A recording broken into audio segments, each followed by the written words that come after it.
नमस्कार प्रेक्षकांनो, मालिकांची दुनिया या चॅनलमध्ये तुमचे स्वागत आहे. घरोघरी मातीच्या चुली या मालिकेच्या आजच्या भागात आपण बघणार आहोत की आता ओवी खूप खुश असते, कारण ती आजीला भेटायला आलेली असते. त्यामुळे ती सांगू लागते, आई मी खरंच खूप खुश आहे.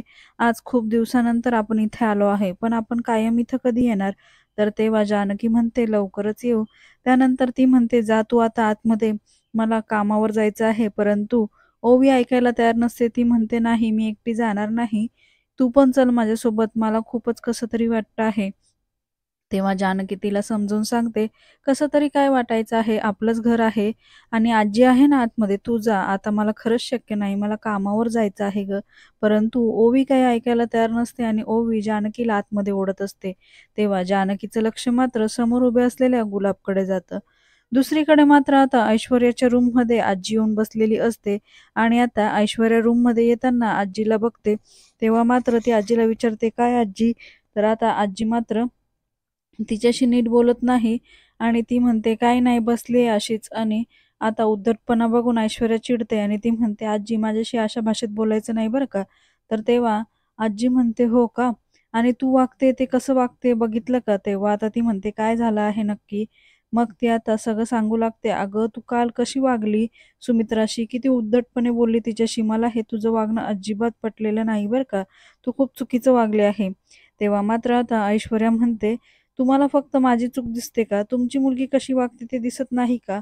मात्र आता आजी म्हणते, "अगं पण असं वागून तू तिच्या नजरेतनं उतरून जाशील आणि मग सगळं जाईल तुझ्या हातामधनं." तेव्हा ऐश्वर्या म्हणते, "हातामध्ये आलंय तरी काय? फक्त ती एक व्हील वाचली आहे. त्याच्यामध्ये लिहिलं आहे की आम्हाला काय मिळणार आहे, काय नाही." आणि तो वकील फक्त कीर्तन वाचल्यासारखं ती व्हील वाचून इथून निघून गेलेला आहे. पण प्रॉपर्टीचे पेपर कुठे आहे ते तर माहितीच नाही. आणि इतकं सगळं मी करते आहे. दिवाळीमध्ये मला फराळ येत नसताना सुद्धा मी प्रयत्न केले. कंदील आणला सारंगसोबत जाऊन आणि ती डिनर सेट मात्र गेली मस्तपैकी केस उडवत मुंबईला, तिची केस आहे म्हणून. आणि इकडे मात्र मी सगळं करत बसले. लक्ष्मीपूजनची तयारी केली. लाईट बिलचे पैसे भरले. पण मला भेटलं काय? फक्त या घरातल्या लोकांचे टोमणे. काही भेटत नाहीये मला. त्यानंतर मात्र ती पुन्हा म्हणते, "एवढं असून सुद्धा मी तुमच्या मुलीशी चांगलं बोलण्याचा प्रयत्न करते ना, पण त्या मला किंमतच देत नाही. लक्ष्मीपूजनच्या दिवशी पण हार कोणाला दिला? त्या डिनर सेटच्या गळ्यामध्ये घातला. रूम कोणाला दिली? तिलाच दिली. मला काय मिळतं आहे तुम्ही सांगा मला."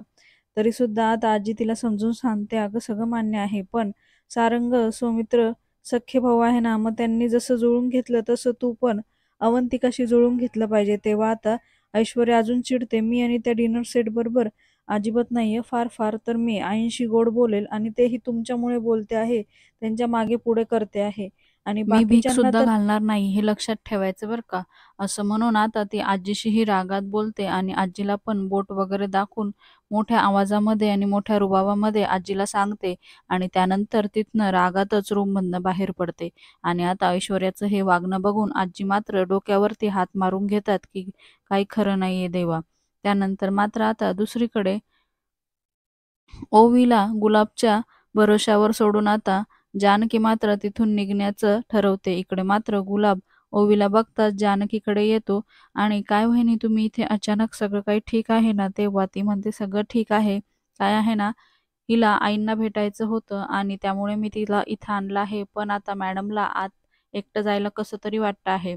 त्यामुळे तुम्ही हिला घेऊन जा." तेव्हा तो म्हणतो, "हो मी नेतो ना, पण तुम्ही पण चला की वहिनीसाहेब." तेव्हा ती म्हणते, "नको आत्ता खरंच मला महत्त्वाचं काम आहे आणि हातातले कामं सोडून तर जाता येणार नाही ना." त्यामुळे ती तिची हातातली पिशवी त्याला दाखवते आणि तो ठीक आहे म्हणतो आणि त्यानंतर तो ओवीला आत घेऊन जातो आणि त्यामुळे आता जानकीसुद्धा ओवीला गुलाबच्या ताब्यात देऊन तीही तिथनं बिनधास्त निघून जाते. इकडे मात्र सयाजीच्या कडे सगळेजण आलेले असतात आणि सांगू लागतात की "काय सयाजीराव, सगळा गोंधळ झालेला आहे. तो ऋषिकेश त्या दिवशी समिती बाजारात आला आणि आता मात्र तो बाजार मांडणार आहे. तेव्हा मात्र बिना कमिशनचं शेतकऱ्यांचा माल तो डायरेक्ट विकणार आहे. हे असं चालू राहिलं तर गावामध्ये तुमची भीती अजिबात उरणार नाही." इकडे सयाजीला त्यांच्या बोलण्यावर हसू येतं, परंतु काळजी करायचं नाही. आता मात्र त्याला पूर्णपणे आपण मुळासकटच उपटून काढूया असं सांगून तो हसू लागतो. त्यानंतर त्यांची माणसे तो पाठवतो आणि आता ऋषिकेशवर पुन्हा वार करतो. इकडे मात्र मी कोण आहे हे त्याला कळेलच असं म्हणून स्वतःच उठून उभा राहतो. इकडे आता सुमित्राच्या रूममध्ये ऐश्वर्या येते आणि सुमित्रा ही तिला बघून न बघितल्यासारखं करते. नानाही दुसरीकडे तोंड फिरून घेतात. त्यानंतर मात्र आता सुमित्रा तिच्याकडे लक्षच देत नाही हे आता ऐश्वर्याला लक्षात येतं. त्यामुळे ती हळूहळू पुढे येते आणि आता सुमित्राला आवाज देते. पुढे ती म्हणते, "आई काय करता आहे तुम्ही?" तर तेव्हा ती म्हणते, "कपड्यांच्या घड्या घालते आहे." आणि असंही नुसतंच रिकामी बसून असते दिवसभर घरात, तर कामं करायला हवी. तर तेव्हा ऐश्वर्या म्हणते, "द्या मी ठेवते." तर सुमित्रा तिचा हात बाजूला सारते आणि म्हणते, "त्याची काही गरज नाही. घडी विस्कटलेली आहे, ती मलाच नीट करावी लागेल." आणि त्यामुळे ती तिचं तिचं काम स्वतः करते. त्यानंतर ऐश्वर्या म्हणते, "मला माहिती आहे, काल हे सगळं झालं. मी खूप चुकीचं वागले तुमच्याशी आणि माझा टोन पण चुकीचा होता. मला सगळं मान्य आहे. पण मला तेवढा रागच आला होता. ते जानकी वहिनींनी समोर येऊन लगेच तुम्ही त्यांची बाजू घेता. मी जेवढं तुमच्याजवळ येण्याचा प्रयत्न करते, त्या मिनिटामध्ये मला दूर फेकता आणि मग तुम्ही त्यांची एवढी सगळी पावडर पण घेतली. हे बघून मला राग आला." लगेचच सुमित्रा म्हणते, "तू घरी तुझ्या आईशी पण असंच बोलते का गं?" तर ऐश्वर्या म्हणते, "हो, म्हणजे खरं असंच बोलते." हे ऐकून लगेचच आता सुमित्रा तिच्याकडे बघते, "काय?" आणि तेव्हा ऐश्वर्या म्हणते, "हो, म्हणजे आई हक्काची असते ना, तिला आपण कसंही बोललं तरी ती मनाला लावून घेत नाही. माझ्यासाठी अगं आईच आहात, पण तरीसुद्धा मी तुमची हात जोडून माफी मागते." असं म्हणून ती सुमित्राची माफी मागू लागते आणि त्यानंतर ती म्हणते, की "तुम्ही कुठं चालला आहात आई? म्हणजे मी इथं आले म्हणून तुम्ही बाहेर चालले का?" तर ती म्हणते, "नाही, मला यांचं तोंड पुसायचं आहे म्हणून नॅपकिन आणि गरम पाणी आणायला चालले." तर ती म्हणते, "तुम्ही थांबा, मी आणून देते." आणि असं म्हणून ती रूमच्या बाहेर पडते आणि नानांसाठी गरम पाणी आणि नॅपकिन आणायला बाहेर निघून जाते. इतक्यात मात्र बाहेर आल्यावर गुलाब तिला धडकतो. त्यामुळे ती ओरडते, "काय आहे? जरा हळू." आणि इतक्यातच आता तिचं लक्ष ओवीकडे जातं आणि "ही इथे काय करते आहे?" असं ती विचारते. तेव्हा गुलाब सांगू लागतो, की ती तिच्या आजीला इथे भेटायला आली आहे. तेव्हा मात्र आता ऐश्वर्याला अजूनच राग येतो आणि ऐश्वर्या म्हणते, "अजिबात कोणाला भेटू वगैरे द्यायचं नाही." तर इकडे ती म्हणते, "पण कशाला आली ही इथे? तिने तर मोठ्या रुबाबात तेव्हा सांगितलं होतं ना, की दोघं नाही आम्ही तिघं घराच्या बाहेर पडणार. जिथं माझी आई, वडील तिथंच मी असणार. मोठ्या तोऱ्यात बोलली होती ना. मग आता कशाला आली आहे इथं?" असं म्हणून ती ओवीला सुनावते. इकडे मात्र ओवीला सुद्धा तो क्षण पुन्हा आठवतो, जेव्हा तिने घरातनं बाहेर पडताना आई-वडिलांची साथ दिली होती आणि मी इथे राहणार नाही, माझ्या आई-वडिलांसोबतच राहणार, हे तिला सगळं काही आठवत असतं. त्यामुळे ऐश्वर्या म्हणते, "आता कशाला आली आहे मग? काही गरज नाही इथे यायची पुन्हा आणि जरा इथे थांबली जरी असती, तेव्हा आता आम्ही पोहोचलं असतं तुला. त्यात काय एवढं?" असं म्हणून तिच्याकडे रागानेच बघते. पण आता अजिबात इथे थांबायचं नाही, निघायचं इथनं. तेव्हा ओवी म्हणते, "मी इथून कुठेही जाणार नाही. हे माझ्या आजीचं घर आहे. मला आजीला भेटायचं आहे." आणि असं म्हटल्यावर आता ऐश्वर्याला अजूनच राग येतो. आजीचं घर आहे म्हटल्यावर. तेव्हा ती मात्र तिला हाताला धरून अगदी ओढतच बाहेर नेते आणि म्हणते, "तुझी आई इथं तंबू ठोकून कायमची बसलेली होती. तिला मी घराच्या बाहेर काढलं तर तू काय चीज आहे गं?" असं म्हणून तिला ओढत-ओढतच घराच्या बाहेर काढते आणि ती जोरजोरात रडू लागते. परंतु ऐश्वर्या तिचं काही ऐकून घेत नाही आणि गुलाबही मागे-मागे धावत असतो, की "वहिनीसाहेब असं करू नका." परंतु ऐश्वर्या त्याला गप्प बसायला लावते आणि ओवीला मात्र ओढत-ओढतच बाहेर आणते आणि त्यानंतर मात्र जोरातच ढकलून देते आणि "निघ इथनं" असं म्हणून जोरात ओरडते. तेव्हा मात्र गुलाब ओवीला पकडतो आणि त्यानंतर तो म्हणू लागतो, की "ताईसाहेब असं करू नका, त्या फक्त भेटायला आलेल्या आहे." तर तेव्हा आता ती त्याला एकदमच गप्प बसायला सांगते आणि ओवीला म्हणते, "या घरची मालकीण मी आहे, हे विसरायचं नाही. त्यामुळे इथं अजिबात फिरकायचं सुद्धा नाही."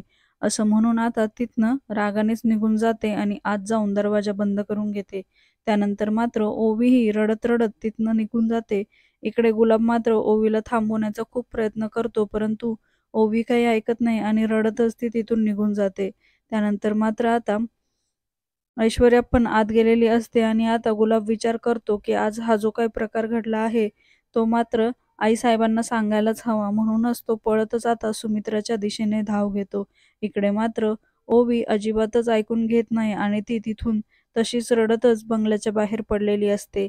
दुसरीकडे मात्र आता सगळे गावकरी आणि ऋषिकेश मात्र जागा बघण्यासाठी आलेले असतात आणि बाजार इथे लावूया, इथे फ्रूटचा स्टॉल लावूया, त्यानंतर इथे फळभाज्यांचा लावूया, धान्यांचा लावूया, असं त्यांचं डिस्कशन चालू असतं की रस्त्याच्या अगदी मधोमध आहे, त्यामुळे रहदारी इथं असणार आणि आपला बाजार चांगला व्यवस्थित होईल, असं त्यांचं बोलणं इथे सुरू असतं. इकडे मात्र तेवढ्यातच सयाजीचे गुंड येतात आणि इथं अजिबात काही लावायचं नाही, बाजार वगैरे, चला निघा इथनं. तेव्हा ऋषिकेश म्हणतो, का तुमच्या बापाची जागा आहे का? आता मात्र ते म्हणतात की बापावर वगैरे जायचं नाही बरं का. आता ऋषिकेश पण त्यांना म्हणतो, कोणी काही केलं तरी पण मी बाजार इथंच लावणार, बघूया कोणामध्ये हिंमत आहे या ऋषिकेश रणदिवेला अडवण्याची. त्यानंतर मात्र आता दोघांचे वाद सुरू होतात आणि इकडे पुन्हा मारामाऱ्या सुरू होतात. तेव्हा मात्र आता पुन्हा पुन्हा तेच तेच त्यांचा वाद सुरू होतो की इथे बाजार लावायचा नाही. मात्र ऋषिकेश म्हणतो, मी काय इथनं हलणार नाही, आणि त्यामुळे त्यांची भांडणं सुरू होतात, मारामाऱ्याही सुरू होतात. दुसरीकडे मात्र आता लगेचच सोबत असलेला एक गावकरी आता लगेचच जानकीला फोन लावतो आणि त्यावर तिला सांगू लागतो की इथे खूप प्रॉब्लेम झाला आहे आणि मारामाऱ्या सुरू झाल्या आहे, तुम्ही लवकरात लवकर इथे या.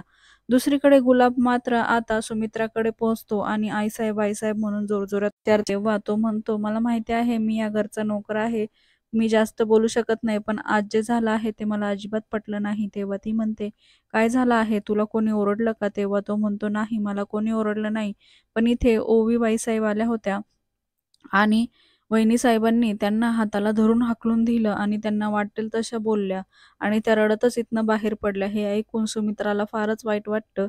माझी ओवी इथे आली होती, कुठे आहे माझी ओवी? तेव्हा गुलाब सांगतो, ते आत्ताच इथनं बाहेर पडले आहे. त्यामुळे सुमित्राला खूपच वाईट वाटतं की ओवी इथपर्यंत मला भेटायला आली होती आणि ऐश्वर्याने भेटू दिलं नाही. तेवढ्यात मात्र आता लगेचच सुमित्रा धावतच बाहेर पडते. माझी ओवी कुठे गेली, माझी ओवी कुठे गेली, असं म्हणून तिला जोरजोरात शोधू लागते आणि इकडे जोरजोरात तिला आवाजही देते, ओवी ओवी.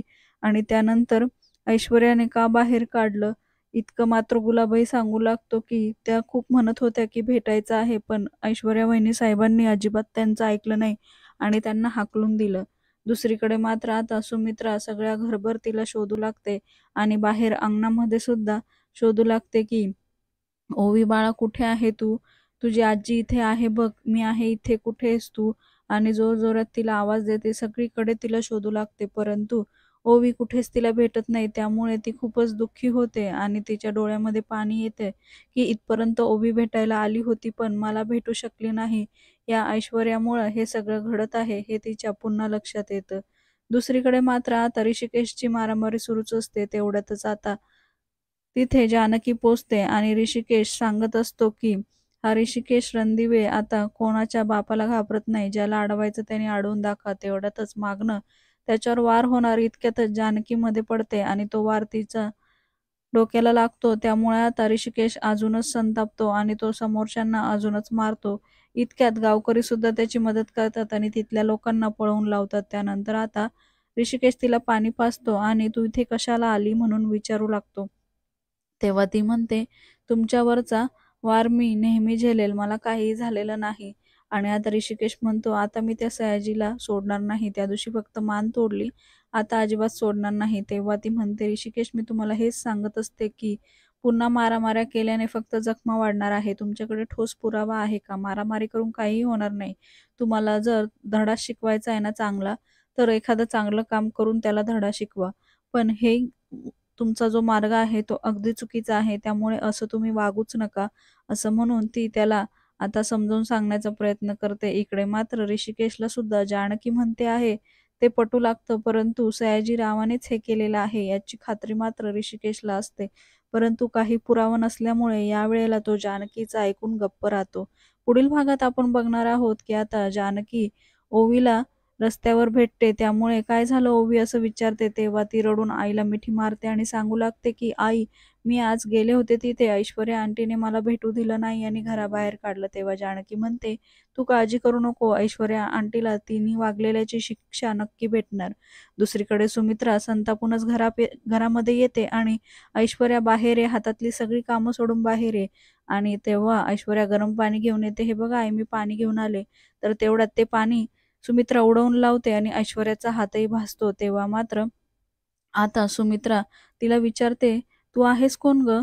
तू कोण आहे इथे तू? आमच्या घरामध्ये माझ्या ओवीला घराबाहेर काढणारी तू आहेस कोण?" असं म्हणून तिला ठणकावून सौमित्र आणि अवंतिकासमोर जाब विचारते. आता हे ऐकून मात्र ऐश्वर्या एकदमच शांत बसते आणि काय बोलावं हे तिला सुचत नाही.